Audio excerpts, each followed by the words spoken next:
नमस्कार, जय हिंद साथियों। मैं हूं सुनील राठौर। जैसा कि काफ़ी लंबे वक्त के बाद आप सभी से मैं रूबरू हो रहा हूं और इस बार हम एक नई शुरुआत करने जा रहे हैं जो कि आपको एक कंपाइलेशन के रूप में इस वीडियो चैनल में JLC IAS टॉप 50 के इस वीडियो में आपको देखने को मिलेगी। और जिस चीज़ के लिए आपको दर दर भटकना पड़ता है उस चीज़ को हम एक जगह एकत्रित कर लेकर आएंगे, जिसका मेन उद्देश्य होगा कि परीक्षा में जो प्रारंभिक परीक्षा होती है मध्य प्रदेश लोक सेवा आयोग के द्वारा संचालित की जाती है उसमें किस प्रकार के प्रश्नों की प्रकृति होती है, उसी विगत वर्षों में आए हुए प्रश्नों की प्रकृति को देखते हुए हम आगामी रणनीति को तैयार कर सकते हैं, उसके अनुकूल हम ढल सकते हैं। ठीक है, तो उसी को मद्देनजर रखते हुए हमने एक नई सीरीज शुरू करने का सोचा है और आपके सामने यह पहली सीरीज लेकर आ रहे हैं जिसमें हम चर्चा करेंगे विगत वर्षों में आयोग के द्वारा प्रारंभिक परीक्षा में कौन कौन से प्रश्न पूछे गए हैं और इन प्रश्नों की शुरुआत हम कहां से लेकर चलेंगे 1990 से 1990 से लेकर 2020 तक के प्रारंभिक परीक्षा में आए हुए विभिन्न विषयों के प्रश्नों को लेकर। आज के इस वीडियो में हम भूगोल के जो विश्व का भूगोल और भारत का भूगोल, दोनों ही भूगोल जो भारत और विश्व के संदर्भ में पूछे जाते हैं प्रश्न, उस भूगोल को कवर करते हुए हम पहले वीडियो को लेकर आ रहे हैं जिसमें हम विगत वर्षों में पूछे गए भूगोल के प्रश्नों की चर्चा करेंगे। ठीक है दोस्तों, तो हम सबसे पहले आपको वीडियो की शुरुआत करने से पहले थोड़ा सा बता देना चाहते हैं कि यहाँ पर JLC IAS का जो MPPSC का जो एप्लीकेशन है प्ले स्टोर पर आपको मिल जाएगा। वहाँ पर उसमें कई सारी चीज़ें आपको वहाँ पे देखने को मिलेगी, जैसे कि आपको प्रीलिम्स के क्वेश्चंस, प्रीलिम्स के टेस्ट सीरीज, साथ ही आपको वहाँ पर करंट अफेयर्स, रोजगार निर्माण, जो आपका जो साप्ताहिक समाचार पत्र होता है उसमें कुछ करंट अफेयर्स के क्वेश्चंस होते हैं, वो भी आपको JLC IAS MPPSC के प्ले स्टोर के एप्लीकेशन पर आपको मिल पाएंगे। ठीक है, तो आप इसको वहां पर जाकर एक्सेस कर सकते हैं। साथ ही आप देखेंगे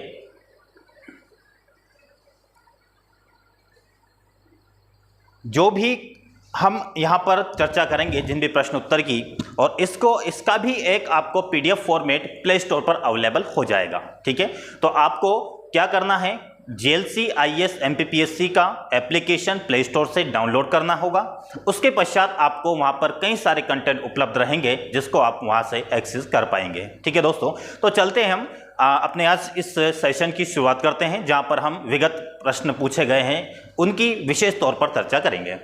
देखिएगा दोस्तों, जैसे कि पहला प्रश्न है, भारतवर्ष आकार में विश्व का स्थान पूछा है। डायरेक्ट ऐसे क्वेश्चन पूछा जाता है कि भारतवर्ष आकार में विश्व का कौन सा स्थान है। विकल्प आपके सामने मौजूद है। पहला विकल्प 5वां सबसे बड़ा देश है भारत, 6ठा सबसे बड़ा देश है, 7वां सबसे बड़ा देश है और इनमें से कोई नहीं। तो हम जानते हैं दोस्तों कि सबसे बड़ा विश्व का सबसे बड़ा देश आता है रशिया। ठीक है, सेकंड नंबर पर आप देखते हैं कनाडा। कनाडा के बाद में आप देखते हैं चाइना के बाद में आपको देखने को मिलेगा, जैसे कि भारत का क्रम आप देखेंगे तो भारत का क्रम कौन सा आ जाएगा, 7वां नंबर का। ठीक है, तो ये सीक्वेंस में आपको देखेंगे कि भारत का वर्ष में पूरे विश्व में या भारतवर्ष का विश्व में आकार की दृष्टि से कौन सा स्थान आता है, तो आप देखेंगे कि भारत का नंबर 7वां नंबर आता है। इसके पहले आप देखेंगे ऑस्ट्रेलिया का नंबर आता है, उसके पहले मतलब 6 नंबर पर कौन हो गया आपका ऑस्ट्रेलिया, तो आपका फिर 5th नंबर पर कौन हो जाएगा, ब्राजील। क्लियर है दोस्तों, तो ये आपका आंसर हो जाएगा विकल्प सी। ठीक है, अब आगे चलते हैं। इसमें देखेंगे आप कि अगला प्रश्न जो आपसे कह रहा है, अगला प्रश्न होगा कि भारतवर्ष में लगभग कितने गांव हैं। इस प्रकार के क्वेश्चन थोड़ा टिपिकल होते हैं और जब पेपर को टफ बनाया जाता है तो ऐसा फैक्चुअल क्वेश्चन आयोग डालता रहता है हर एग्जाम्स में। ठीक है, तो ऐसे प्रश्नों को लेकर कभी तनाव में नहीं आना है। ठीक है, 2010 में पूछा गया था ये वाला प्रश्न। ठीक है, तो 2010 में जब ये वाला प्रश्न पूछा गया तो इस प्रश्न का उत्तर क्या होगा, आप देखेंगे 6,30,000 गांवों की संख्या 2010 में प्रश्न पूछा गया था। उस समय कितनी संख्या थी उस आधार पर पूछा जा सकता है। तो हमें यह क्वेश्चन याद नहीं रखना है, इस क्वेश्चन के आधार पर हमें क्या आगामी किस प्रकार के क्वेश्चन बन सकते हैं वो हमें ध्यान रखना होगा। ठीक है, तो यहां पर पूछा गया भारतवर्ष में लगभग कितने गांव हैं, तो इसका आधार से आंसर हो जाएगा, इसका फैक्चुअल है एकदम, हो जाएगा 6,30,000। ठीक है, तो आंसर हो जाएगा इसका बी विकल्प। फिर आप देखेंगे अगला प्रश्न होगा जहां पर कर्क रेखा गुजरती है। एक कर्क रेखा किन किन राज्यों से होकर गुजरती है। आपको पता होगा कि कर्क रेखा भारत के 8 राज्यों से होकर गुजरती है। पहले तो आप देख लेते हैं कि एक कर्क रेखा कर्क रेखा जो होगी 8 राज्यों से गुजरती है। कर्क रेखा का कौन सी अक्षांश रेखा को कहा जाता है? तो उत्तरी अक्षांश पर 23.5 डिग्री एक रेखा है जिसे अक्षांश रेखा कहा जाता है। इसी अक्षांश रेखा जो कर्क रेखा है आपकी 23.5 डिग्री, ये भारत के 8 राज्यों से होकर गुजरती है। पहला राज्य आपका आता है Gujarat, then Rajasthan, then MP, then Chhattisgarh, then Jharkhand, then Paschim Bengal, उसके बाद त्रिपुरा, मिजोरम। क्लियर है? मिजोरम, त्रिपुरा, ये 2 राज्य आपके नॉर्थ ईस्ट के हो जाएंगे। उसके बाद में आपका वेस्ट बंगाल। आप किधर से आ रहे हैं? पूर्व से यदि पश्चिम की ओर जाना है तो सबसे पहले आपको मिजोरम मिलेगा। मिजोरम के बाद आपको मिजोरम के बाद त्रिपुरा, त्रिपुरा के बाद पश्चिम बंगाल, उसके बाद झारखंड, छत्तीसगढ़, मध्य प्रदेश, राजस्थान और देन गुजरात। तो ये 8 राज्य जो आपको देखने को मिलते हैं, इनसे कर्क रेखा होकर गुजरती है। तो आप बताइएगा, क्या मध्य प्रदेश से निकलती है, त्रिपुरा से, मिजोरम से, क्या इन सभी से निकलती है? तो इसका आंसर क्या हो जाएगा? डी इसका सबसे बेस्ट आंसर हो जाएगा, क्योंकि तीनों राज्यों से होकर गुजरती है। कुल राज्यों की संख्या 8 है, तो आपको यह ध्यान रखना होगा। चलते हैं नेक्स्ट प्रश्न की ओर। नेक्स्ट प्रश्न आपको बता रहा है कि कौन सा महत्वपूर्ण अक्षांश भारत को लगभग 2 बराबर भागों में विभाजित करता है। कितना शानदार प्रश्न है। पूछा जाएगा कि कौन सा महत्वपूर्ण अक्षांश है भारत को लगभग 2 बराबर भागों में विभाजित करता है। तो अभी हम चर्चा कर रहे थे कर्क रेखा भारत को उत्तर से दक्षिण की ओर देखा जाए तो ये 2 बराबर भागों में विभक्त करती हुई दिखाई देती है। तो कर्क रेखा ही भारत के संपूर्ण भूभाग को लगभग 2 बराबर भागों में विभक्त करती है। इसलिए विकल्प यदि कर्क रेखा, मकर रेखा, आर्कटिक वृत्त, अंटार्कटिक वृत्त इस रूप में होगा तो हमें कर्क रेखा लगाना होगा। यदि हमें अक्षांश बिंदु के रूप में दिया गया है 23.5, 33.5, 66 ऐसे कुछ दिया हुआ है, तो हमें आंसर देखकर चयन करना होगा कि विकल्प किस प्रकार के हैं। तो आप देखेंगे, क्या 23.5 डिग्री दक्षिण है? तो बिल्कुल नहीं, क्योंकि हमारा भारत उत्तरी गोलार्ध में है। फिर आप देखेंगे 33.5, तो ये तो हो नहीं सकता है, क्योंकि 23.5 डिग्री है हमारा। आप देखेंगे तीसरा विकल्प 33.5, ये दक्षिणी, तो 33.5 में तो हमारा मध्य कर्क रेखा है ही नहीं। फिर आप देखेंगे डी विकल्प 23.5 डिग्री उत्तरी अक्षांश। ठीक है, उत्तरी अक्षांश, हमारा भारत उत्तरी गोलार्ध में है तो उत्तरी अक्षांश, तो इसका आंसर हो जाएगा आपका विकल्प डी। क्लियर है? अब बढ़ते हैं नेक्स्ट प्रश्न की ओर। और नेक्स्ट प्रश्न क्या होगा? निम्नलिखित में से कौन सा शहर भारत मानक समय देशांतर के निकटता रखता हो? क्या इस प्रश्न को देखते हुए आंसर का डिफाइन कर सकते हैं? बिल्कुल नहीं। तो हमें विकल्प देखना होगा कि कौन कौन से विकल्प ऐसे हैं जिसके आधार पर हम चयन कर पाएंगे कि कौन सा शहर ऐसा है जो हमारी जो भारत की प्रधान मध्याह्न रेखा जिसे कहा जाता है इंडियन स्टैंडर्ड टाइम, क्या कहा जाता है? IST, Indian standard time, Bharat मानक समय। क्लियर है? तो ये भारत मानक समय आप देखेंगे, ये इलाहाबाद के नैनी, कुछ स्रोतों में आपको मिर्जापुर का नाम भी मिलता है, जैसे कि NCERT बताता है आपको। NCERT इलाहाबाद के मिर्जापुर से होकर भारत की प्रधान मध्याह्न रेखा होकर गुजरती है। और यह कौन कौन से राज्यों से होकर गुजरती, यह भी प्रश्न बनता है। दूसरा कि यह अगर प्रश्न इस रूप में होगा तो हमें देखना होगा कि किस राज्य से संबंधित पूछा जा रहा है। तो चारों विकल्प आप देखेंगे तो ये मध्य प्रदेश के 4 जिले दिखाए गए हैं, और ये 4 जिलों की अवस्थिति आपको पता होगी तभी आप बता पाएंगे कि जो भारत मानक समय रेखा है यह किस जिले के समीप से होकर गुजरती है। तो आप देखेंगे रीवा जो सिंगरौली के पास में है, फिर आप देखेंगे सागर, तो रीवा से थोड़ा पश्चिम की तरफ चले जाएंगे, दक्षिण पश्चिम की तरफ। फिर आप उज्जैन देखेंगे तो उज्जैन पूरा मालवा वाले क्षेत्र में आ जाएगा आपका। होशंगाबाद आप देखेंगे दक्षिण मध्य प्रदेश, जो आपका लगा हुआ किससे रहेगा? बैतूल से। तो इसका सबसे बेस्ट आंसर हो जाएगा रीवा, जो कि सिंगरौली के पास में ही पड़ता है। रीवा, सतना, सीधी, सिंगरौली देखा होगा आपने, बीच में सीधी आ जाती है फिर सिंगरौली, तो रीवा उसके आगे है। तो इसका आंसर हो जाएगा आपका, क्या हो जाएगा? रीवा। ए आंसर इसका सही हो जाएगा। ठीक है, आंसर की स्लाइड इधर चल रही है, आप मैच कर सकते हैं। ठीक है, तो यहां पर जो देशांतर रेखा के करीब का पूछा गया है तो आपका आंसर हो जाएगा रीवा। क्लियर है? और ये यहां पर हम बात कर रहे थे कि ये प्रधान मध्याह्न रेखा जो है भारत की, ये कितने राज्यों से होकर गुजरती है। क्लियर है? तो इसका एक बहुत साधारण सा अच्छा कोड है, अगर आप याद रख पाए तो याद रखिएगा। आंधी छतरी MP UP में उड़ी। क्या कहा मैंने? आंधी छतरी MP UP में उड़ी। आंधी का मतलब आंध्र प्रदेश, आंधी छतरी का मतलब छत्तीसगढ़, मतलब आंध्र प्रदेश छत्तीसगढ़ आंधी छतरी हो गया।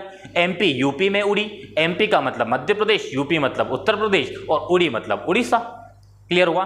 तो ये 5 राज्य हैं जहां से होकर आपकी भारत मानक समय रेखा होकर गुजरती है। ये 5 राज्यों के आपको ध्यान रखना होगा।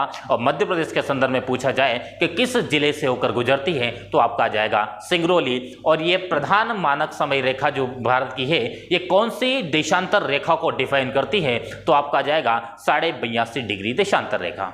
क्लियर है। तो 82.5 डिग्री देशांतर रेखा को ही हम क्या कहेंगे, भारत मानक समय रेखा, जो मध्य प्रदेश के सिंगरौली से होकर गुजरती है और प्रश्न के अनुसार देखा जाए तो रीवा के करीब से होकर ये गुजरती है अन्य 3 विकल्पों की तुलना में।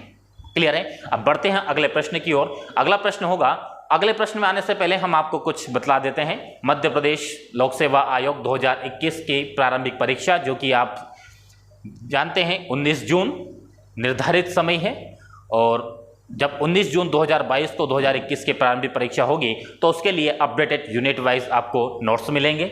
यूनिट वाइज नोट्स मिलने के साथ अपडेटेड जो मेनली आपका 8 नंबर यूनिट नंबर 10, ये काफ़ी सोर्स इसके उपलब्ध नहीं हो पा रहे, तो ये भी आपको GLC IAS टॉप 50 ये प्रोवाइड करवा रहे हैं। ठीक है। फिर आप ये हिंदी माध्यम में ई नोट्स के रूप में प्ले स्टोर से एप्लीकेशन डाउनलोड कर सकते हैं GLC IAS MPPSC वाला, वहाँ पर आप इन चीज़ों को निकाल कर वहाँ पर एक्सेस कर सकते हैं। ठीक है। चलिए अगला प्रश्न, छठा प्रश्न होगा, भारत मानक समय की देशांतर रेखा किस नगर से होकर गुजरती है। देखिएगा, अभी इसी की चर्चा हम कर रहे थे और मैंने अभी कहा था कि 2 प्रकार के विकल्प देखने को मिल सकते हैं।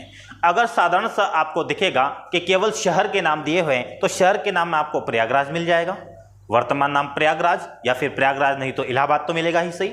तो इस रूप में शहर के रूप में मिलेगा तो आपको जहां पे कंफ्यूज होने की आवश्यकता नहीं रहेगी। लेकिन यदि आपसे पूछा जाए, क्योंकि ये मध्य प्रदेश लोकसभा आयोग पूछ चुका है प्रारंभिक परीक्षा में, वहां पे शहर के नाम दिए थे, तो शहर के नाम देंगे तो आसानी से डिफाइन कर सकते हैं आप, इलाहाबाद से होकर गुजरती है। लेकिन इलाहाबाद के कहां से होकर गुजरती है, तो इलाहाबाद के नैनी से होकर गुजरती है, लेकिन NCERT बताता है कि मिर्जापुर से होकर गुजरती है। दोनों पास पास में, ज्यादा दूर नहीं है।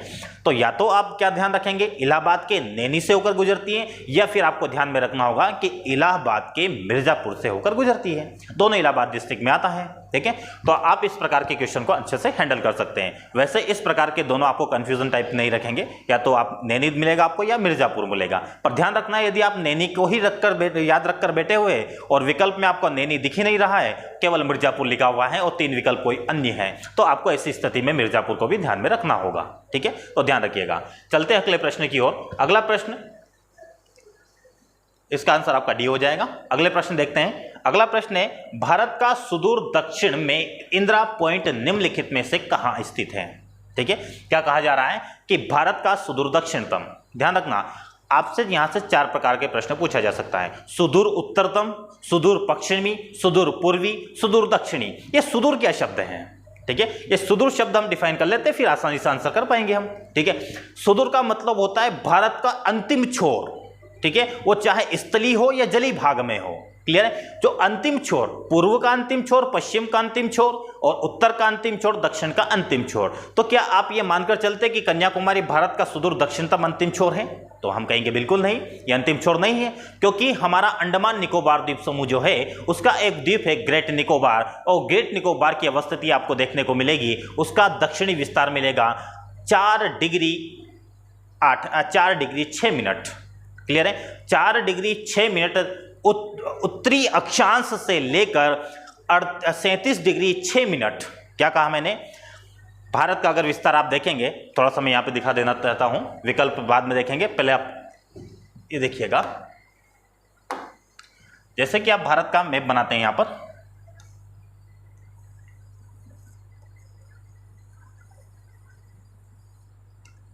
अगर ये आपको मैप नहीं दिख रहा है तो 1 सेकेंड रुकिएगा, कलर चेंज करते हैं।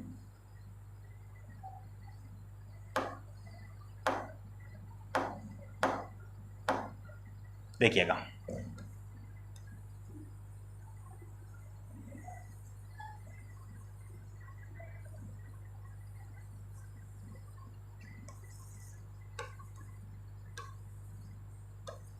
ये आपके 4 पॉइंट हो गए। ठीक है। ये 4 पॉइंट आप देखेंगे तो ऐसी रेखा क्या होती है आपकी, देशांतर रेखाएं, और आड़ी रेखा क्या होती है आपकी, अक्षांश रेखाएं।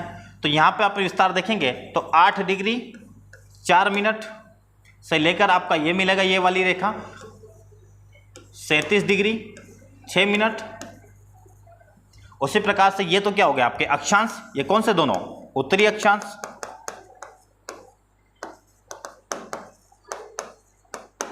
ठीक है। फिर आप देखेंगे देशांतर के रूप में तो ये वाली रेखा जो है आपकी, ये हो जाएगी आपकी 68 डिग्री 7 मिनट। और ये वाली जो रेखा है आपकी ये हो जाएगी 97 डिग्री 25 मिनट। और इन दोनों को क्या बोलेंगे? पूर्वी देशांतर। सेम इसको भी क्या बोलेंगे आप? पूर्वी देशांतर।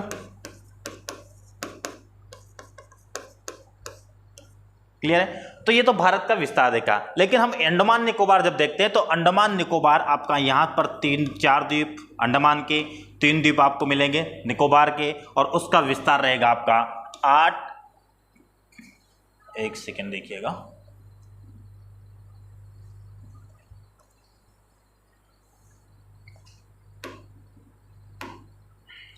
6 डिग्री 4 मिनट। ये जो अवस्थिति है आपकी ये ग्रेट निकोबार में है, ठीक है। और ग्रेट निकोबार किसका हिस्सा है? निकोबार का हिस्सा है। और इसी पर आपका कौन सा एक बिंदु अवस्थित है? इंदिरा पॉइंट। और ये इंदिरा पॉइंट जो आपका 6 डिग्री 4 मिनट उत्तरी अक्षांश पर अवस्थित है, ये 2004 में जब सुनामी आई थी, आपका जो सुंडा द्वीप है, जो इंडोनेशिया है, इंडो सुंडा जल संधि है, वहाँ पे भूकंपीय घटना घटित होने के कारण 2004 में भारत में इसका प्रभाव दिखाई दिया सुनामी के रूप में। तो उस वजह से इंदिरा पॉइंट एक जलमग्न वाला क्षेत्र हो चुका है। तो ध्यान रखना आपको, भारत का सुदूर दक्षिणतम जो बिंदु होगा वो सुदूर दक्षिणतम बिंदु होगा इंदिरा पॉइंट, जिसकी अवस्थिति 6 डिग्री 4 मिनट उत्तरी अक्षांश पर अवस्थित है, और यह निकोबार के ग्रेट निकोबार वाले द्वीप पर अवस्थित है। तो ध्यान रखना है। अब क्वेश्चन पर आते हैं हम। क्वेश्चन क्या कह रहा है? क्वेश्चन के विकल्प देखेंगे पहले, देखिएगा। भारत का सुदूर दक्षिण में इंदिरा पॉइंट निम्नलिखित में से कहां स्थित है? तो तमिलनाडु, एक मिनट रुकिएगा,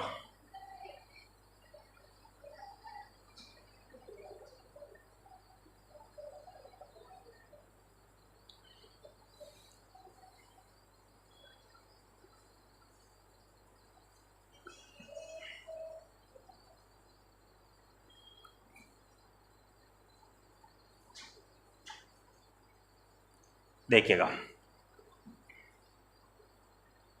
ये वाला हमारा प्रश्न था और इसके विकल्प आपके सामने मौजूद है। तमिलनाडु, छोटा निकोबार, बड़ा निकोबार, कार निकोबार, इस रूप में भी हो सकता है। तो मैंने क्या कहा था अभी कि ग्रेट निकोबार में इंदिरा पॉइंट अवस्थित है, जो कि भारत का सुदूर दक्षिणतम है। तो आपका ग्रेट निकोबार का मतलब क्या होगा? बड़ा निकोबार। तो इसका आंसर क्या हो जाएगा आपका? आंसर नंबर सी, बड़ा निकोबार, ग्रेट निकोबार, ठीक है। चलते अगले प्रश्न की ओर। अगला प्रश्न है भारत का सुदूर पश्चिमी बिंदु। अभी बात की जा रही थी सुदूर पश्चिमी बिंदु, तो आपको चारों बिंदु में नोट करवा देना चाहता हूं। चारों बिंदु कभी आ जाए, जैसे कि आप ऐसे नॉर्मल मैप बनाते हैं इंडिया का, देखिएगा।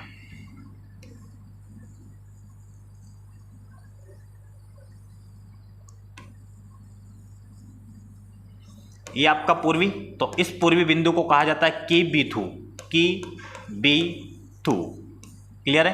अरुणाचल प्रदेश में, गुजरात में आपका मिलेगा गुहार मोती, गुहार मोती, ठीक है। उत्तर में आपको जो लद्दाख वाला क्षेत्र है, यहां पे इंदिरा काल, इंदिरा काल, और यहां पर आपका कन्याकुमारी। और ग्रेट निकोबार में हमने देख ही लिया है इंदिरा पॉइंट।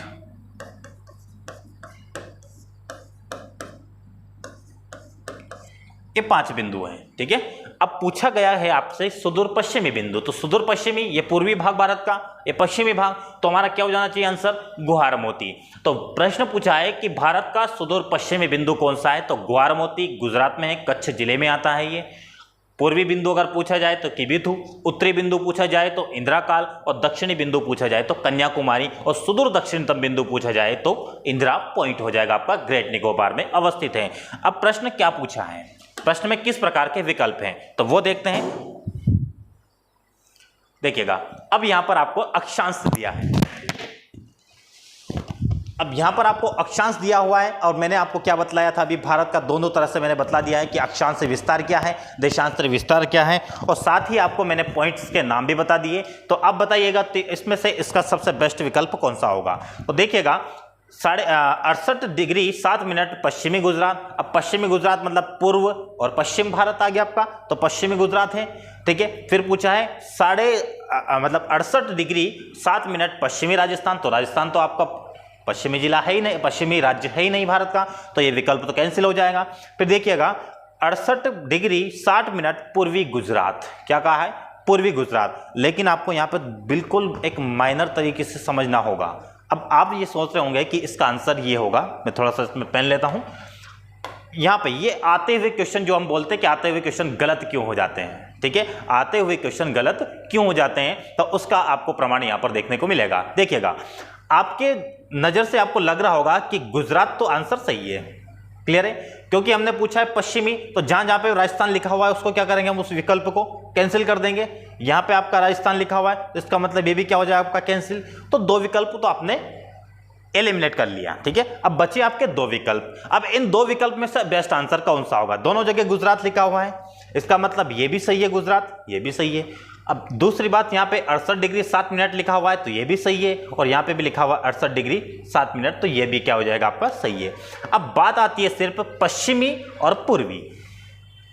देखिएगा पश्चिमी, अब आप सोच रहे हैं कि गुजरात पश्चिम में स्थित है, तो आंसर ये हो जाना चाहिए आपके हिसाब से। अगर ये सोच रहे हो, जो भी मतलब जो ये सोच रहे हैं उसका तो अच्छी बात है कि आप अच्छा सोच रहे हैं, और यदि आप पश्चिम को इस आधार पर सोच रहे हैं कि गुजरात पश्चिम में है, हमारा भारत के पश्चिम में, इसलिए इसका आंसर ये हो जाएगा, और आप ये गलती कर बैठेंगे, ठीक है। इसका आंसर जो होगा पूर्वी, ये पूर्वी पश्चिमी क्यों बोला जा रहा है? क्योंकि जब आप ग्लोब बनाएंगे, आपका भारत कहां पर स्थित है, यहां पर, और ये कौन सा गोलार्ध है आपका? पूर्वी गोलार्ध। ये पूर्वी गोलार्ध या अक्षांश के आधार पर आपसे कहा जा रहा है कि पूर्वी अक्षांश क्या है, ये 68 डिग्री 60 मिनट पूर्वी अक्षांश जो कि गुजरात में है, उसी का ये आंसर हो जाएगा कि भारत का सुदूर पश्चिमी बिंदु 68 डिग्री 7 मिनट पूर्वी गुजरात पर अवस्थित है।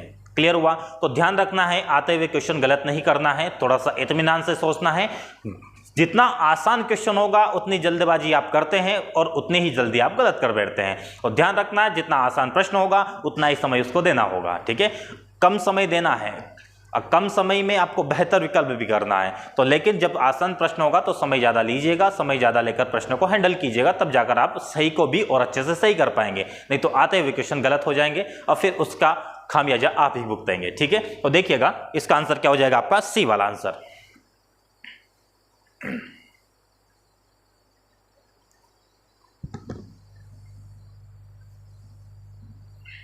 चलिए अब आगे बढ़ते हैं।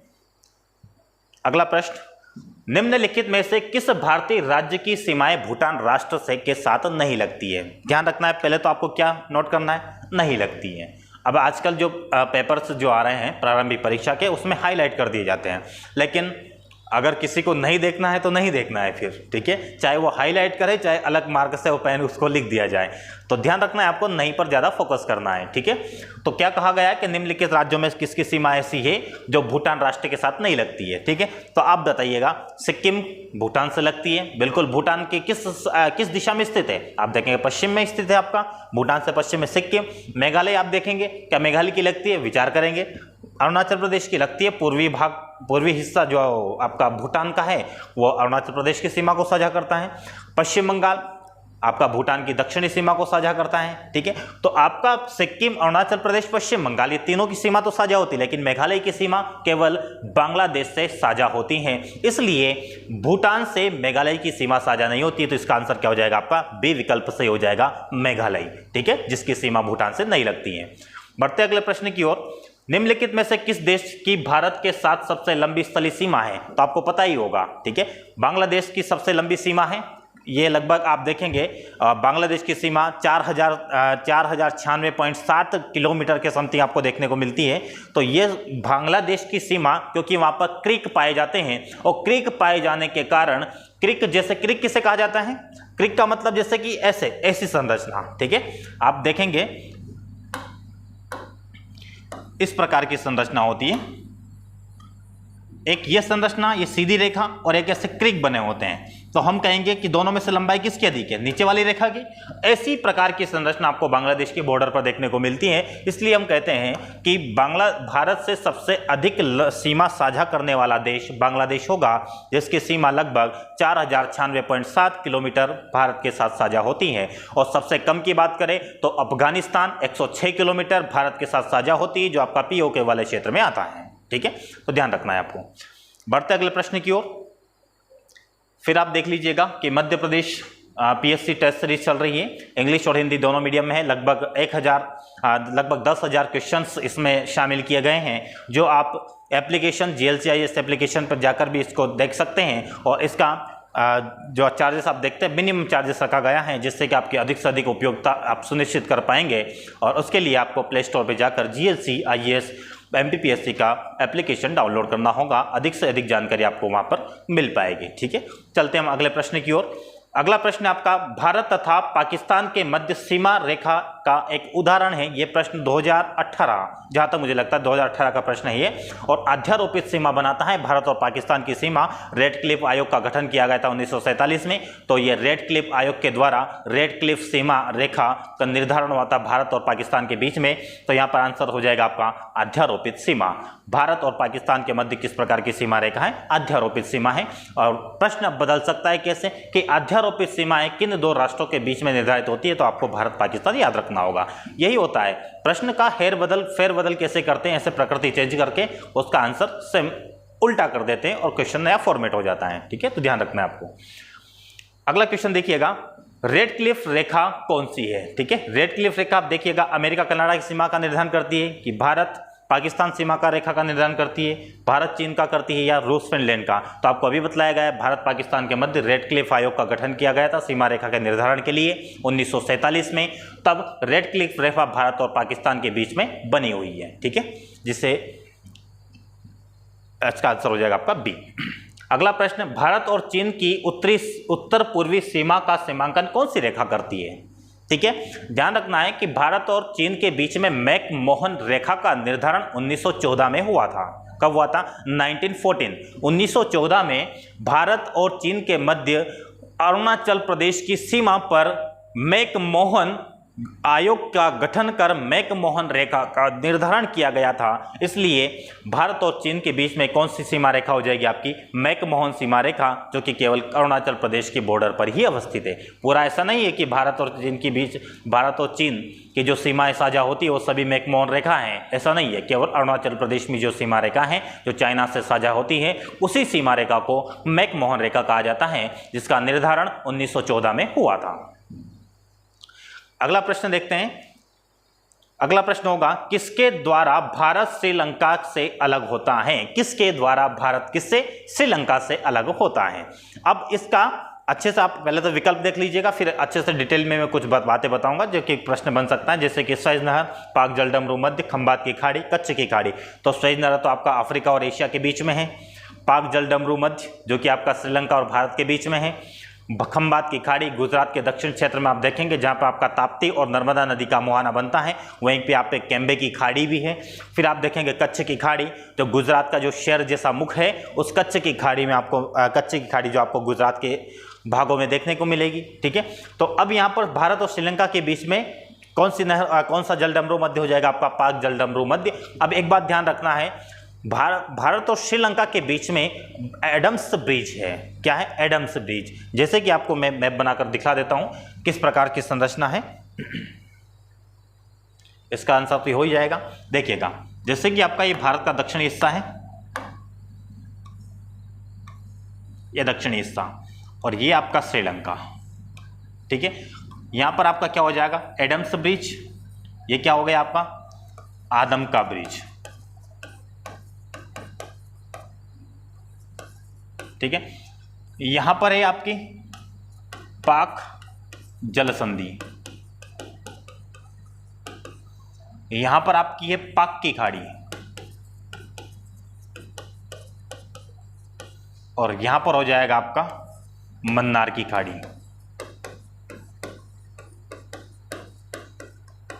ठीक है, अब क्वेश्चन कैसे बन सकता है कि क्रम व्यवस्थित कीजिए।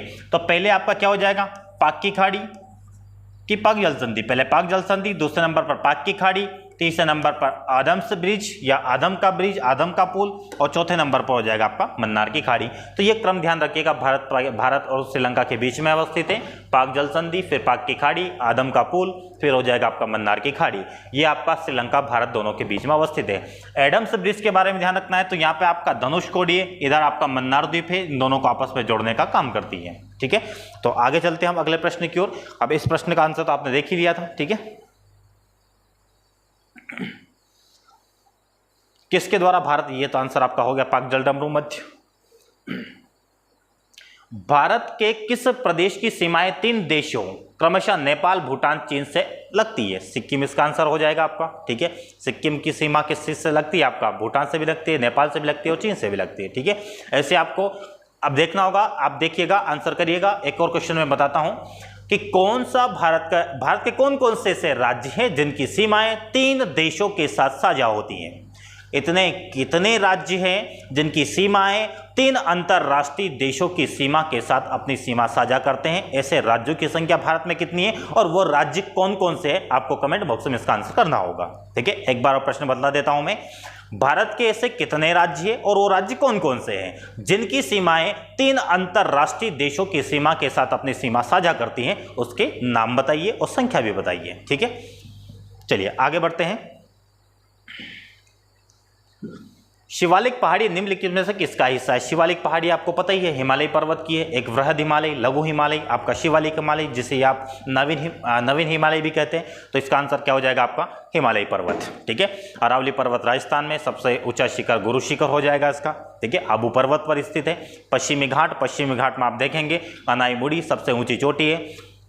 सतपुड़ा में आप देखेंगे, सतपुड़ा में धूपगढ़ आपकी सबसे ऊंची चोटी है। सतपुड़ा मेकाल पहाड़ी पर स्थित है। हिमालय पर्वत श्रेणियां निम्नलिखित में से किस राज्य का हिस्सा नहीं है? अब किस राज्य में हिमालय पर्वत श्रेणी, जैसे कि हमने भूगोल में ये चीजें बता दी हैं, ठीक है, तो आप देख पाएंगे। तो इसमें किस राज्य में नहीं? उत्तराखंड में इसका हिस्सा दिखाई देता है। नंदा देवी आपको पहाड़ी दिख रही है जो कि शिवालिक हिमालय, वृहद हिमालय में आती है, इसका मतलब उत्तराखंड का इसमें हिस्सा है। सिक्किम में आप देखते हैं, सिक्किम में आपका कंचनजंगा एवरेस्ट है जो वृहद हिमालय का हिस्सा है, इसका मतलब सिक्किम में भी भाग किसका हो जाएगा? हिमालय का हो जाएगा। हिमाचल प्रदेश में आप देखते हैं रोहतांग दर्रा, ये हिमालय पर्वत पे है। रावी नदी वहां से उद्गमित होती है, तो इसका मतलब हिमाचल प्रदेश का संबंध भी किससे हो जाएगा? हिमालय पर्वत श्रेणी से। उत्तर प्रदेश का संबंध इससे नहीं है, उत्तर प्रदेश का संबंध उत्तर के विशाल मैदान से है, जहां पर हिमालय पर्वत से प्रवाहित होने वाली सरिताओं के द्वारा अवसादों के निक्षेपण से विशाल मैदान का जो निर्माण हुआ है, उसी विशाल मैदान का अंतर्गत आपका उत्तर प्रदेश आ जाता है, जिसमें आपका गंगा का मैदान इसमें शामिल होता है। चलिए आगे देखते हैं, इसका आंसर हो जाएगा आपका उत्तर प्रदेश, जिसकी हिमालय पर्वत श्रेणी से इसका कोई संबंध नहीं है। किस 2 पर्वत श्रेणी के मध्य कश्मीर घाटी स्थित है? ये क्वेश्चन काफी अच्छा पूछा गया था, इस प्रकार के क्वेश्चन फिर से बन सकते हैं, तो ध्यान रखना है आपको। ये वृहद हिमालय, पीर पांजाल हिमालय, वृहद हिमालय तथा पीर पांजाल हिमालय के मध्य आपका कौन सा कश्मीर घाटी अवस्थित है? यहाँ पर केसर का उत्पादन होता है। अभी मध्य प्रदेश लोक सेवा आयोग मेंस एग्जाम में भी पूछा गया था, करेवा, तो केसर का उत्पादन यहाँ पे कश्मीर घाटी में, कश्मीर के मैदान में होता ही है। तो आंसर क्या हो जाएगा? वृहद हिमालय व पीर पांजाल हिमालय आंसर हो जाएगा इसका बी। फिर आप देखेंगे निम्नलिखित में सबसे प्राचीन पर्वत श्रृंखला कौन सी है? तो सबसे प्राचीन पर्वत श्रृंखला आपको देखने को मिलेगी अरावली पर्वत श्रेणी, जो कि मोड़दार पर्वत है और अवशिष्ट पर्वत है। धीरे धीरे इसके ऊपर का वायु अपर्दन के द्वारा ऊपर का कटाव होता जा रहा है, हाइट कम होती जा रही है, इसलिए इसे अवशिष्ट पर्वत की श्रेणी में रखा जा रहा है। तो हम कहेंगे कि अरावली पर्वत आपका सबसे प्राचीन पर्वत श्रृंखला वाला एक पर्वत है, जिसे अवशिष्ट पर्वत भी कहा जाता है। और इस अवशिष्ट पर्वत जो आपका अरावली पर्वत है, इसकी सबसे ऊंची चोटी गुरु शिखर है जो माउंट आबू पर है। इसी के पास में जैन तीर्थ स्थल है दिलवाड़ा जैन मंदिर, तो दिलवाड़ा जैन मंदिर भी आपका अरावली पर्वत पर अवस्थित है। चलिए आगे देखते हैं, निम्नलिखित में से दक्षिण भारत की सबसे ऊंची चोटी कौन सी है? ठीक है, निम्नलिखित में से कौन सी दक्षिण भारत की? तो अभी मैंने चर्चा की थी पश्चिम भारत की। देखिए, पश्चिम भारत, पूर्वी भारत, पश्चिम भारत, या फिर आप कहें पूर्वी घाट, पश्चिमी घाट। तो पूर्वी घाट की सबसे ऊंची चोटी आपको महेंद्रगिरी मिलेगी उड़ीसा में। पश्चिमी घाट की सबसे ऊंची चोटी आपको मिलेगी कौन सी? कलसूबाई, ठीक है, बाबा बुदान की पहाड़ी पर आपको देखने को मिलेगी। दक्षिण भारत की सबसे ऊंची चोटी अनामुड़ी या अन्नामुड़ी पर पहाड़ी मिले, अन्नामुड़ी पर्वत शिखर मिलेगा, जो कि आपका अन्नामलाई पहाड़ी पर स्थित है। ठीक है, फिर आप देखेंगे नीलगिरी पहाड़ी की सबसे ऊंची चोटी तो डोडा बेट्टा है। ठीक है, तो इस प्रकार के प्रश्न आपको ध्यान रखना होगा। अब इस प्रकार का प्रश्न जो एमपीपीएससी ने पूछा था, तो उसका आंसर देखिएगा कि भारत की सबसे ऊंची चोटी कहाँ की? दक्षिण भारत की, तो आपका हो जाएगा अनामुड़ी। डोडा बेट्टा नीलगिरी पहाड़ी की सबसे ऊंची चोटी है। गुरु शिखर अभी चर्चा की है अरावली पर्वत की सबसे ऊंचा शिखर है ये। और महेंद्रगिरी पूर्वी घाट, पूर्वी घाट जो ओडिशा में सबसे ऊंची चोटी देखने को मिल जाएगी आपको, ओडिशा में स्थित है ये महेंद्रगिरी पर्वत शिखर। आगे देखते हैं, भारत की निम्नलिखित में से कौन सी पर्वत श्रेणी केवल एक ही राज्य में फैली हुई है? इस प्रकार के क्वेश्चन की चर्चा हम क्लासेस में भी की है और इस प्रकार का क्वेश्चन पूछा जाता है। ठीक है, तो देखते हैं आप, अरावली पर्वत दिल्ली से स्टार्ट होता है, गुजरात तक जाता है, पालनपुर वहां तक जाता है, इसका विस्तार जाता है। इसका मतलब अरावली पर्वत केवल एक राज्य में हो सकता है क्या? बिल्कुल नहीं। सतपुड़ा आप गुजरात से स्टार्ट होता है आपका और छत्तीसगढ़ तक जाता है, तो इसका मतलब ये भी एक राज्य में नहीं है। सह्याद्री आप देखते हैं, सह्याद्री जो आपका ये स्टार्ट होता है महाराष्ट्र, गुजरात और नीचे आप चलते हैं कर्नाटक, गोवा, आपका केरल वाले क्षेत्र तक इसका विस्तार दिखाई देता है, क्योंकि सह्याद्री को हम 3 भाग में विभाजित करते हैं, उत्तरी सह्याद्री, मध्य सह्याद्री, दक्षिणी सह्याद्री। ठीक है, तो इसका विस्तार भी 2 या 2 से अधिक राज्यों में है। अजंता आप देखेंगे केवल इसका विस्तार कहां पर है आपका, अजंता का केवल महाराष्ट्र में इसका विस्तार दिखाई देता है, इसलिए इसकी जो विस्तार फैलाव पाया जाता है केवल एक ही राज्य तक सीमित है।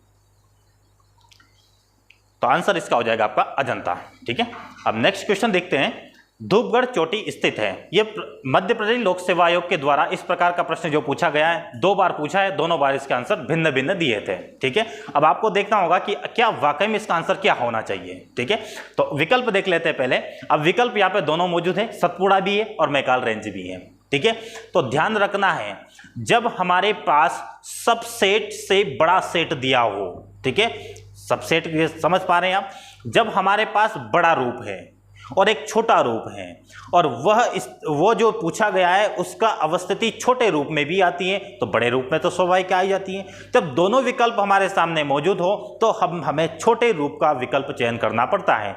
जैसे कहा जाता है कि सतपुड़ा पर्वत श्रेणी है, ये 3 भागों में विभक्त है, पूर्वी सतपुड़ा, मध्य सतपुड़ा और पश्चिमी सतपुड़ा, पूर्वी, मध्य और पश्चिमी। ठीक है, तो मध्य सतपुड़ा में आपका मैकाल रेंज अवस्थित है।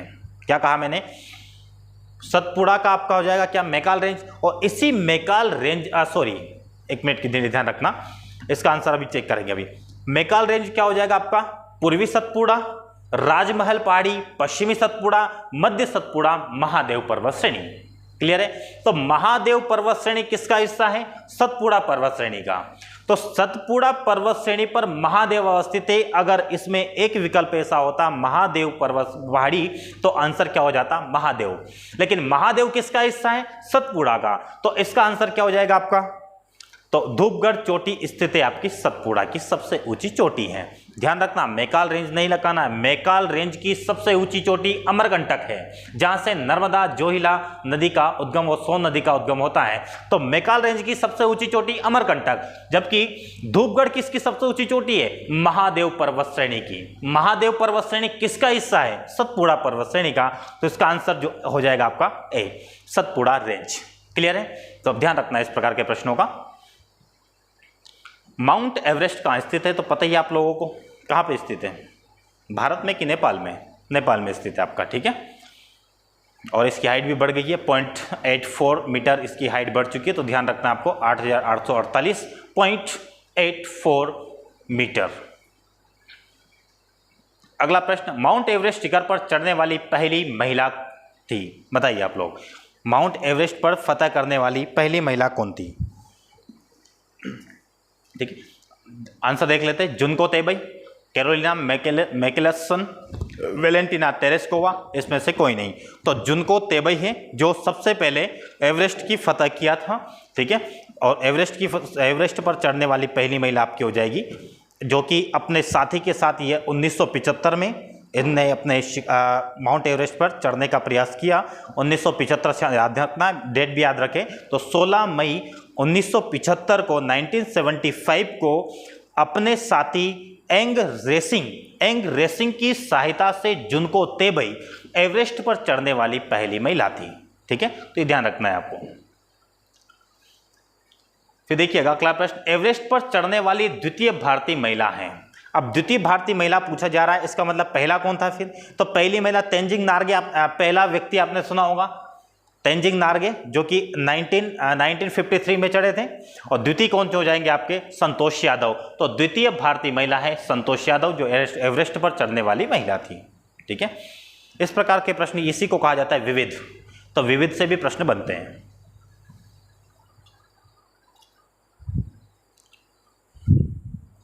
देखिएगा अगला प्रश्न,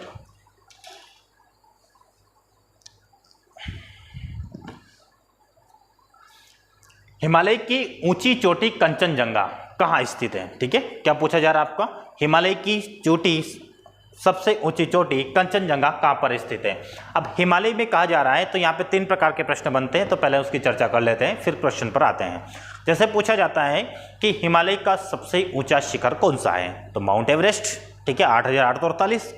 अगर पूछा जाए कि भारत में हिमालय की सबसे ऊंची चोटी कौन सी है, मैंने पहले कहा कि हिमालय की सबसे ऊंची चोटी एवरेस्ट कहां पर है, नेपाल में। अब पूछा जा रहा है कि हिमालय की भारत में सबसे ऊंची चोटी कौन सी है, तो कंचनजंगा आएगा। ठीक है, तो कंचनजंगा कहां पर स्थित है, सिक्किम में और नेपाल में, दोनों ही राज्यों, एक तो नेपाल देश, दूसरा भारत का सिक्किम राज्य, तो दोनों पर अवस्थित है, दोनों की सीमा पर कौन सा, माउंट कंचनजंगा। ठीक है, तो हिमालय का भारत में सबसे ऊंचा शिखर माउंट कंचनजंगा। भारत का सर्वोच्च शिखर गॉडविन ऑस्टिन K2 जो कि आपका लद्दाख में है।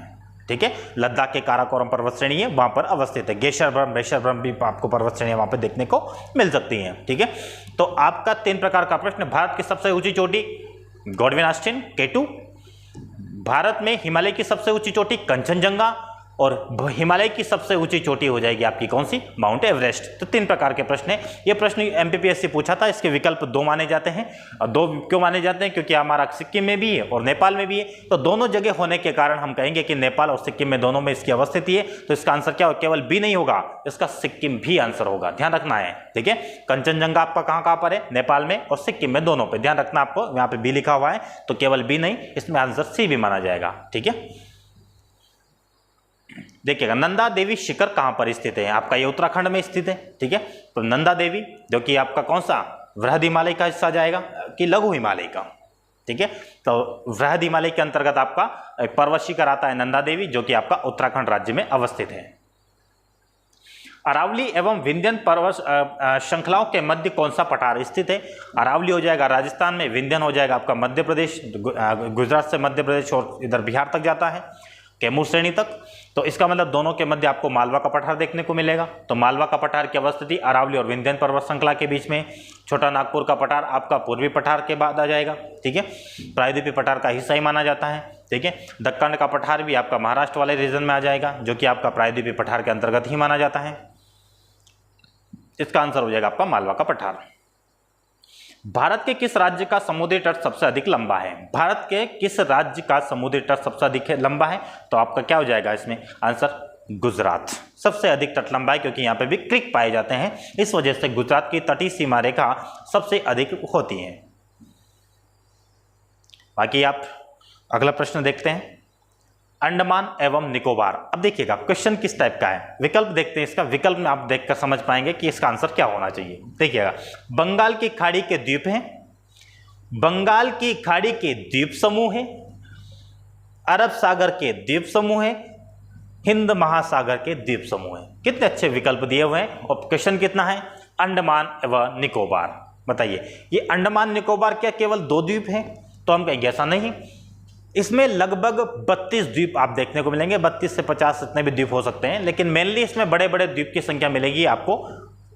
4 द्वीप मिलेंगे अंडमान में और 3 द्वीप बड़े द्वीप मिलेंगे आपको निकोबार में। तो लगभग द्वीप 2 या 2 से अधिक द्वीप अगर मिल जाते हैं, वो द्वीप मिलकर एक प्रकार का द्वीप समूह बनाते हैं, तो हम क्या कहेंगे, अंडमान निकोबार द्वीप समूह। तो ये क्या है आपका, बंगाल की खाड़ी में है, बंगाल की खाड़ी में होने के साथ क्या है, द्वीपों के समूह के रूप में, जिसका आंसर हो जाएगा आपका बी विकल्प, जो कि अंडमान निकोबार एक प्रकार का द्वीप समूह है। भारत के किस द्वीप का उद्गम ज्वालामुखी है। ठीक है, जब हम ज्वालामुखी क्लासेस के दौरान पढ़ाते हैं ज्योग्राफी में, तो आपको बतलाते हैं कि 3 प्रकार की जो सक्रियता के आधार पर या फिर क्रियाशीलता के आधार पर 3 प्रकार के ज्वालामुखी होते हैं, एक सक्रिय ज्वालामुखी, सुसुप्त ज्वालामुखी, शांत ज्वालामुखी। तो भारत पे 2 प्रकार के ज्वालामुखी देखने को मिलेंगे, एक होता है सक्रिय ज्वालामुखी। सक्रिय ज्वालामुखी का मतलब क्या हो जाता है, जिसका उद्भेदन कभी हुआ है और लगातार उससे लावा निकल रहा है, उसे कहेंगे हम सक्रिय ज्वालामुखी, जो कि आपका भारत में एकमात्र उदाहरण मिलता है इसमें, बैरन द्वीप। तो बैरन द्वीप एक सुसुप्त प्रकार का ज्वालामुखी है। इसी प्रकार आप भूमध्य सागर में स्ट्रोम्बोली देखेंगे, जिसे भूमध्य सागर का प्रकाश स्तंभ कहा जाता है, क्योंकि वहां से लगातार लावा निकलता रहता है। इसी प्रकार भारत में भी आपको देखने को मिलेगा एक ज्वालामुखी पर्वत, जो कि सुसुप्त ज्वालामुखी है या प्रसुप्त ज्वालामुखी है, उसे कहा जाता है बैरन द्वीप। और एक होता है आपका सुसुप्त मतलब एक तो सक्रिय ज्वालामुखी और एक होता है निष्क्रिय ज्वालामुखी। इसका मतलब कभी उद्गार हुआ है, अभी उद्गार नहीं हो रहा है, लेकिन भविष्य में उद्गार होने की संभावना बनी रहती है, उस प्रकार की ज्वालामुखी को क्या कहा जाता है? निष्क्रिय प्रकार का ज्वालामुखी। उसी का उदाहरण आपको नारकोंडम ज्वालामुखी देखने को या नारकोंडम पर्वत शिखर अंडमान निकोबार में देखने को मिलेगा। तो भारत में प्रसुप्त और सुसुप्त दोनों प्रकार की ज्वालामुखी देखने को मिलते हैं। तो इसमें देखिएगा आप, भारत में ज्वालामुखी तो बैरन लिखा हुआ है। बैरन आपका जो उत्तरी अंडमान है, उत्तरी अंडमान और एक मध्य अंडमान है। तो मध्य अंडमान के आप पूर्व में देखेंगे तो मध्य अंडमान के पूर्व में आपको बैरन द्वीप मिलेगा, और उत्तरी अंडमान के उत्तर और पश्चिम उत्तर पूर्व में देखेंगे तो उसके उत्तर में आपको मिल जाएगा नारकोंडम द्वीप। लक्षद्वीप कहाँ स्थित है? ठीक है, तो ये आपका लक्षद्वीप कहाँ पर स्थित है? अरब सागर में। वैसे है हिंद महासागर। हिंद महासागर के दो भाग है, बंगाल की खाड़ी और बंगाल की खाड़ी के बाद, एक सेकेंड रुकिएगा, हाँ, बंगाल की खाड़ी और एक हो जाएगा आपका अरब सागर। ये दोनों हिंद महासागर के हिस्से हैं। जब दोनों हिंद महासागर के हिस्से हैं तो हम हिंद महासागर नहीं लगाएंगे, पहले चयन करेंगे कि अरब सागर में कि बंगाल की खाड़ी में। तो हम कहेंगे लक्षद्वीप कहाँ पर है आपका? अरब सागर में स्थित है। और जब ये अरब सागर में स्थित है, इसका निर्माण कैसे हुआ है? तो प्रवाल भित्ति से हुआ है, एटोल के रूप में हुआ है। ठीक है, यहाँ पे प्रवाल का फिर से जमा हुआ था, जिसे हम कहेंगे अवरोधक प्रवाल भित्ति। उसके बाद में आपका बनेगा एक वलयाकार प्रवाल भित्ति। उसी वलयाकार प्रवाल भित्ति के कारण लक्षद्वीप का निर्माण हुआ है।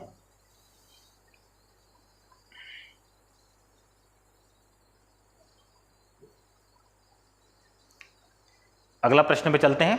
अगला प्रश्न होगा आपका कि सर क्रीक विवाद किन दो देशों के बीच में? तीन प्रकार के क्रीक आप देखेंगे, गुजरात और आपका जो पाकिस्तान की सीमा है, गोदी creek, sir creek, Gohiya creek.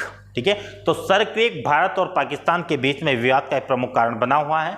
तो ये प्रश्न पूछा गया था, तो इसमें हो जाएगा भारत पाकिस्तान के बीच में सर क्रीक की विवाद है। गोरी क्रीक और गोदिया क्रीक भी वहां पर दो और क्रीक है, तो आप देख सकते हैं। लातूर किस प्रांत में स्थित है? आपका लातूर हो जाएगा किसमें? महाराष्ट्र में। ठीक है, तो लातूर महाराष्ट्र प्रांत में स्थित है, एक विशेष क्षेत्र है। फिर आप देखेंगे ईटानगर किसकी राजधानी है? अरुणाचल प्रदेश की राजधानी आपको पता ही है। अरुण मतलब सूर्य, सूर्य का कलर लाल, लाल का मतलब ईंट, ईंट का मतलब ईटानगर। ठीक है, तो इस प्रकार से आप देख सकते हैं कि ईटानगर किस राज्य की राजधानी है? तो अरुणाचल प्रदेश की राजधानी है, क्योंकि नॉर्थ ईस्ट की राजधानी अक्सर कम याद रह पाती है। तो इस प्रकार से आप देख सकते हैं। ठीक है, तो ईटानगर आपका किसकी हो जाएगी? अरुणाचल प्रदेश की। मिजोरम की क्या है फिर? मिजो, जेड आ रहा है तो आइजोल। ठीक है, मिजो आइजोल, तो मिजोरम की आइजोल। त्रिपुरा की अगरतला, त्रिपुरा अगरतला। ठीक है, और पुडुचेरी क्या हो जाएगी? पुडुचेरी। भारत के 29वें राज्य की राजधानी क्या है? अब यहां पर तो हम एक तो बतला ही देते हैं कि 29वें राज्य की राजधानी हम हैदराबाद बताते हैं, क्योंकि तेलंगाना बना है राज्य। ठीक है, तेलंगाना 29वां राज्य बन रहा है 2014 में, तो हम कहेंगे उसकी राजधानी क्या है? हैदराबाद। तो 29वें राज्य की राजधानी क्या हो जाएगी? हैदराबाद। ध्यान रखना है, कभी यह मत लगा देना कि आंध्र प्रदेश की राजधानी, आंध्र प्रदेश पहले से बना हुआ है, तेलंगाना नया बना हुआ है, तो राजधानी तो आंध्र प्रदेश की नहीं बनी, तो 29वीं राजधानी हम आंध्र प्रदेश की बतला दें, तो यह गलती हो जाएगी। ठीक है, तो हैदराबाद तेलंगाना की राजधानी, 29वां राज्य जो बना है उसकी राजधानी है। अब यहां पर बात की जाती है कि जो आपका आंध्र प्रदेश है उसकी 3 राजधानियां हैं। कितनी राजधानियां? भारत का एकमात्र राज्य है जिसकी 3 राजधानियां हैं। 3 राजधानियां, एक कार्यपालिक राजधानी, एक हो जाएगी उसकी विधायिका राजधानी, एक हो जाएगी उसकी हाई कोर्ट वाली या न्यायिक राजधानी। तो उसकी न्यायिक राजधानी कौन सी हो जाएगी? तीनों की चर्चा करते हैं। सबसे पहले बात करते हैं विशाखापट्टनम। तो विशाखापट्टनम इसकी कार्यपालिक राजधानी है, मतलब राज्यपाल वहां पर बैठते हैं। ठीक है, राज्यपाल कहां पर रहेंगे? आपके विशाखापट्टनम में। तो कार्यपालिक राजधानी हो जाएगी आपकी विशाखापट्टनम। फिर बात करते हैं अमरावती। तो ये अमरावती हो जाएगी आपकी विधायिका राजधानी, मतलब सीएम यहां पर बैठेंगे, मतलब यहां पर आपका विधानसभा भवन होगा। फिर कुर्नूल जो क्षेत्र है, कुर्नूल हो जाएगा आपका न्यायिक राजधानी। तो 3 राजधानी आपको ध्यान रखना है, विशाखापट्टनम, अमरावती और एक हो जाए आपका कुर्नूल। कुर्नूल हो जाएगा आपका न्यायिक राजधानी। ठीक है, चलिए आगे बढ़ते हैं। भारत का सबसे छोटा केंद्र शासित प्रदेश कौन सा है? तो लक्षद्वीप हो जाएगा इसका आंसर। और आज वर्तमान में सबसे बड़ा कौन सा था आपको पता ही होगा, इसका प्रश्न कहा गया है। चलिए प्रश्न बाद में आया है। दमन एवं द्वीप के बारे में कौन सा कथन सत्य है? दमन द्वीप के बारे में तो आपको पता होगा, दमन द्वीप, दादर नगर हवेली, गोवा, इन सब पर किसका अधिकार था? पुर्तगाल का। तो पुर्तगाल का अधिकार था तो पुर्तगाल से हमने छीना है, ठीक है। तो दमन एवं द्वीप और गोवा को एक साथ छीना है, 1962 में लिया। तो 1962 में लेने के बाद दोनों को केंद्र शासित प्रदेश बना दिया। फिर गोवा को 1987 में 25वें राज्य का दर्जा दिया गया था गोवा को, तो गोवा बन गया हमारा राज्य और दमन एवं दीव क्या रह गया हमारा? दादर नगर हवेली दमन दीव दोनों केंद्र शासित प्रदेश रह गए हैं।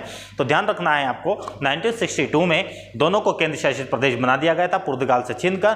तो अब उसके बारे में हमें विचार करना है कि दमन और दीव के बारे में क्या कौन सा विकल्प सत्य है। तो स्वतंत्रोत्तर ब्रिटिश आधिपत्य था, तो बिल्कुल नहीं, यहाँ पे पुर्तगाल का अधिकार था। दमन एवं दीव के बीच में खंबात की खाड़ी स्थित है, बिल्कुल स्थित है। इसकी राजधानी दमन है, तो बिल्कुल उस समय इसकी राजधानी दमन थी, आज भी इसकी राजधानी दमन है। और बी और सी सही है, तो आंसर हो जाएगा इसका डी, क्योंकि ए वाला तो गलत हो जाएगा। दोनों विकल्प बी और सी दोनों इसके सही विकल्प हैं। निम्न में से कौन सा केंद्र शासित प्रदेश नहीं है? क्या कहा मैंने? कौन सा शासित प्रदेश नहीं है? विकल्प देते हैं। लक्षद्वीप भी केंद्र शासित प्रदेश है आपका, चंडीगढ़ भी है, दादर एवं नगर हवेली भी है। गोवा के बारे में 1962 में यह केंद्र शासित प्रदेश बनाया गया था, लेकिन 1987 में इसे राज्य का दर्जा दे दिया गया है और यही आपका 25वां राज्य बनकर सामने आएगा। तो गोवा क्या है? आपका एक राज्य है, तो इसका आंसर हो जाएगा केंद्र शासित प्रदेश कौन नहीं है? गोवा नहीं है। अगला प्रश्न, निम्नलिखित लिखा हुआ है, ठीक है। निम्नलिखित में भारत की सबसे बड़ी जनजाति कौन सी है? ठीक है, सबसे बड़ी जनजाति पूछा जा रहा है। यहाँ पे 3 प्रकार के प्रश्नों की हम चर्चा करेंगे। भारत की सबसे बड़ी जो जनजाति है और जनसंख्या के हिसाब से तो आपकी कौन सी हो जाएगी? गौंड जनजाति, ठीक है। और फिर पूछा जाए कि सबसे बड़ी समूह के रूप में रहने वाली जनजाति कौन सी है, तब भी हम कहेंगे गौंड जनजाति, ठीक है। पूछा जाए कि मध्य प्रदेश की सबसे बड़ी जनजाति कौन सी है जनसंख्या के हिसाब से, तो भील जनजाति, ठीक है। लेकिन मध्य प्रदेश में समूह के रूप में रहने वाली सबसे बड़ी जनजाति कौन सी हो जाएगी? गौंड जनजाति। ध्यान रखना है, मध्य प्रदेश में जनसंख्या के हिसाब से सबसे बड़ी जनजाति भील, भारत की गौंड, समूह के रूप में रहने वाली सबसे बड़ी जनजाति भारत की भी गौंड, मध्य प्रदेश की भी गौंड, ठीक है। तो ध्यान रखना है आपको ये चीज। इसमें हो जाएगा आपका आंसर क्या हो जाएगा? सबसे बड़ी जनजाति भारत की तो गौंड हो जाएगी, भील रहती तो मध्य प्रदेश की। टोडा आपको पता ही होगा, टोडा कहां रहती है? कहां गया? चलिए अगला प्रश्न आ ही जाएगा, अगले प्रश्न में हम चर्चा कर लेंगे। चलिए प्रश्न है, निम्नलिखित क्षेत्र में से कौन सा टोडा जनजाति का क्षेत्र है? यही प्रश्न हम चर्चा कर रहे थे। टोडा कहां पे पाई जाती है? तो नीलगिरी पहाड़ी के क्षेत्र में। नीलगिरी पहाड़ी आपका कर्नाटक, तमिलनाडु, आंध्र प्रदेश और आपका कुछ हिस्सा केरल का, यहां पर आपकी नीलगिरी पहाड़ी स्थित है, जो पश्चिमी घाट पूर्वी घाट का संगम माना जाता है, दोनों का संगम होता है यहाँ पर। और इसी की सर्वोच्च चोटी माउंट डोडा बेट्टा है, ठीक है। इस माउंट डोडा बेट्टा है और यहीं पर आपकी एक जनजाति रहती है, टोडा जनजाति, और यह टोडा भाषा बोलती है। यह टोडा द्रविड़ भाषा का ही रूप है और यह एक प्रकार की जो जनजाति, यह पशुपालक प्रकार की एक जनजाति है टोडा, जो कि आपका नीलगिरी पर्वत पर रहती है, ठीक है। तो इतना ध्यान रखना आपको। तो आंसर हो जाएगा आपका नीलगिरी पहाड़ी पर रहने वाली ये जनजाति है टोडा। अगला क्वेश्चन देखते हैं, हिंदी के पश्चात कौन सी भाषा भारत में सबसे अधिक बोली जाती है? लगभग 52 करोड़, कितना लगभग बोल रहा हूं मैं, 52 करोड़ लोग 2011 की जनगणना के आधार पर बतला रहे हैं। तो 2011 की जनगणना के आधार पर भारत में सबसे अधिक बोली जाने वाली भाषा थी आपकी हिंदी। उसके बाद में दूसरा नंबर आता है, लगभग 9 करोड़ की जनसंख्या जिस भाषा का प्रयोग करती है बोलने में, वो होती है आपकी बंगाली। तीसरे नंबर पर आपका आता है मराठी, चौथे नंबर पर आता है आपका तेलुगु, 5वें नंबर पर आता है आपका तमिल, ठीक है। तो ध्यान रखना है, सबसे अधिक 2011 की जनगणना के आधार पर सबसे अधिक बोली जाने वाली भारत में जो भाषा बोली जाती है वो हो जाएगी आपकी हिंदी। दूसरे नंबर पर, क्योंकि क्या कहा है, हिंदी के पश्चात कौन सी भाषा भारत में सबसे अधिक बोली जाती है, तो आपका आंसर हो जाएगा बंगाली। लगभग 9 करोड़ लोग इसको बोलते हैं, तो बंगाली भाषा हो जाएगी। और ये सारी भाषा क्या आपकी 22 जो आपका 22 भाषा है भारतीय संविधान की 8वीं अनुसूची में, तो 8वीं अनुसूची में जो स्टार्टिंग में 14 भाषा शामिल थी, तो ये 14 भाषा के अंतर्गत शामिल थी। पहली भाषा आपका सिंधी समावेशित होती है, ठीक है। तो आपको ध्यान होगा, पॉलिटी में आपने देखा होगा, हम चर्चा करेंगे जब पॉलिटी के बारे में क्वेश्चन आंसर लेकर आएंगे। तो इसका आंसर हो जाएगा आपका बंगाली। अगला प्रश्न देखते हैं, निम्नलिखित में से किस स्थान पर अलकनंदा तथा भागीरथी का संगम होता है? ठीक है, तो देवप्रयाग में इन दोनों का नदियों का संगम होता है। आपने 5 प्रयाग के नाम सुने होंगे, तो पांचों प्रयाग के हम यहाँ पे थोड़ी सी चर्चा कर लेते हैं कि पांचों प्रयाग और कौन कौन से हैं, क्योंकि यहाँ पे तो हम देख लेंगे अलकनंदा और भागीरथी नदी दोनों का संगम देवप्रयाग में होता है, लेकिन हम देखते हैं क्योंकि यहाँ पे विकल्प में देखने को मिलेगा आपको विष्णुप्रयाग, कर्णप्रयाग और रुद्रप्रयाग। इन 3 प्रयाग की ओर चर्चा कर लेते हैं। एक और प्रयाग होता है आपका जिसे कहा जाता है, एक विष्णुप्रयाग, कर्णप्रयाग, रुद्रप्रयाग, देवप्रयाग और एक होता है आपका नंदप्रयाग। ठीक है, ये 5 प्रकार के प्रयाग है। पांचों प्रयाग की अवस्थिति आपका उत्तराखंड में राज्य में है और यह गंगा नदी से संबंधित है सारे प्रयाग। तो देख लेते हैं एक बार, इसका आंसर तो हो जाएगा आपका डी, देवप्रयाग में स्थित है।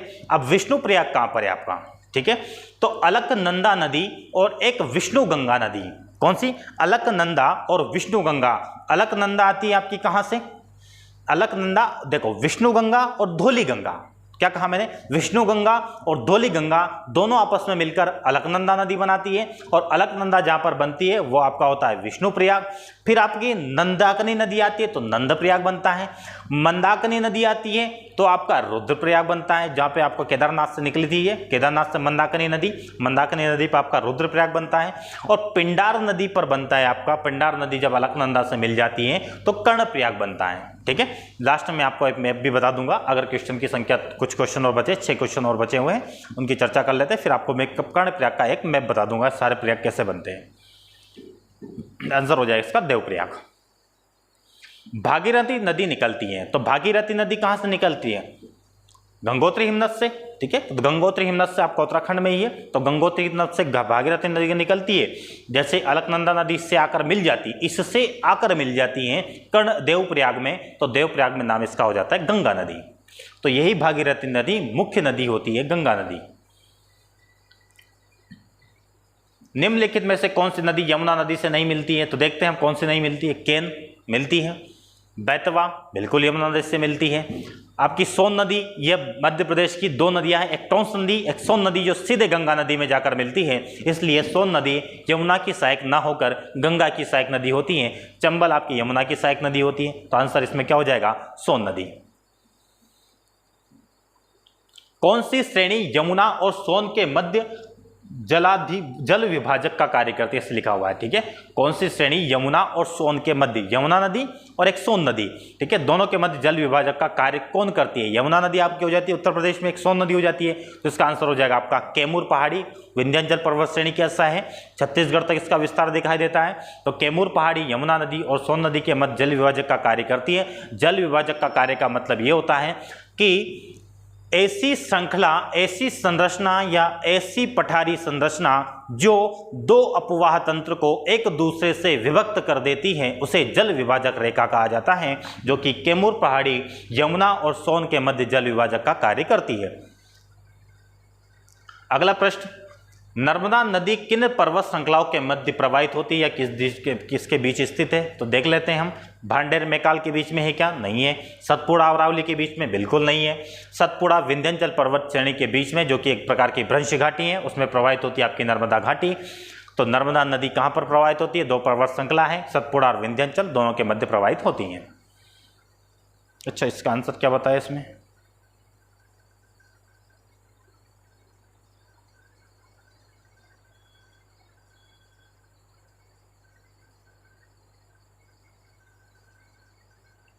चलिए, सतपुड़ा और अरावली इसमें आंसर कर रहे हैं, तो ये गलत है। इसका आंसर हो जाएगा सतपुड़ा और विंध्याचल, ये बी नहीं होगा इसका। ठीक है, आंसर तो यही होगा इसका, सतपुड़ा और विंध्याचल पर्वत के बीच में नर्मदा घाटी इन 2 पर्वत श्रेणी के बीच में अवस्थित है।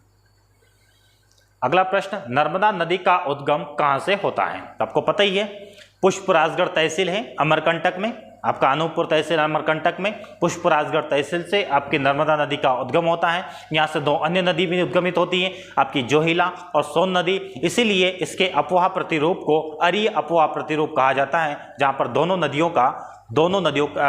नदियों का उद्गम होता है। एक हो जाता है आपका नर्मदा नदी, दूसरी नदी हो जाती है आपकी कौन सी? एक जोहिला नदी, एक सोन नदी।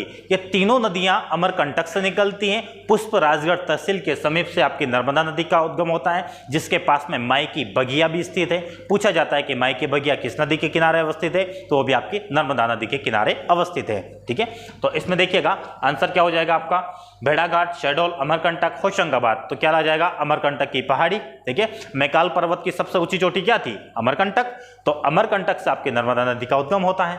भेड़ाघाट पे एक जलप्रपात का निर्माण होता है। ठीक है, धुआंधार जलप्रपात बनता है। फिर आप देखेंगे शहडोल, शहडोल होशंगाबाद, होशंगाबाद में ही इसमें ताप्ती एक तवा नदी आकर मिल जाती है, जिसमें मध्य प्रदेश का सबसे लंबा बांध भी बना हुआ है।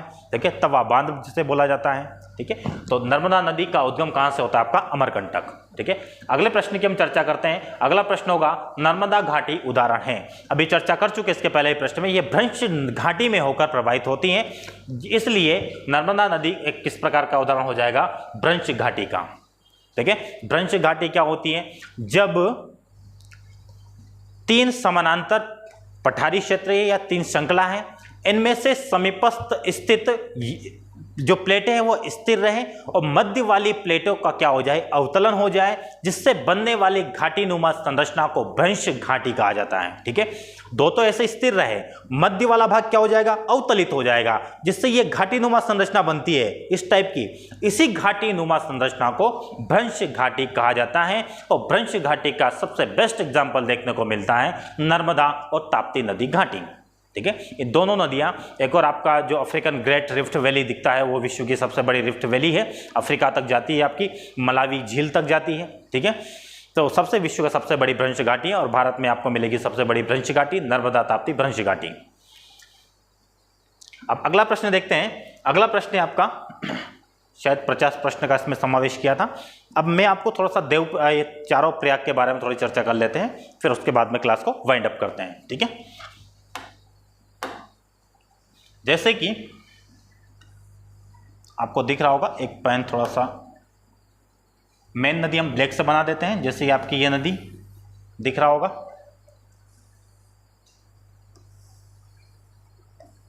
ये नदी आपकी कौन सी, भागीरथी। भागीरथी नदी ये हो जाएगी, ये दोनों आपकी, ये विष्णु गंगा, ये धौली गंगा,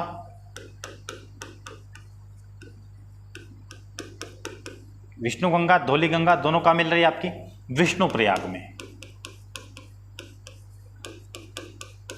ठीक है, विष्णु प्रयाग के बाद आप देखेंगे यहां पर केदारनाथ से एक नदी आकर निकलती है, नदी आकर मिलती है, जिसका नाम है मंदाकिनी। मंदाकिनी नदी आती है, ये कहां से आ रही है, आपकी केदारनाथ से आती है। ये जहां पर आकर मिलती है वहां पे कौन सी बनाती है, रुद्रप्रयाग। एक नदी आती है आपकी इधर से, पिंडार नदी, और ये पिंडार नदी जहां पर अलकनंदा से आकर मिलती है, ये पूरी आपकी अलकनंदा नदी है। ये वाली नदी कौन सी आपकी, अलकनंदा। ठीक है,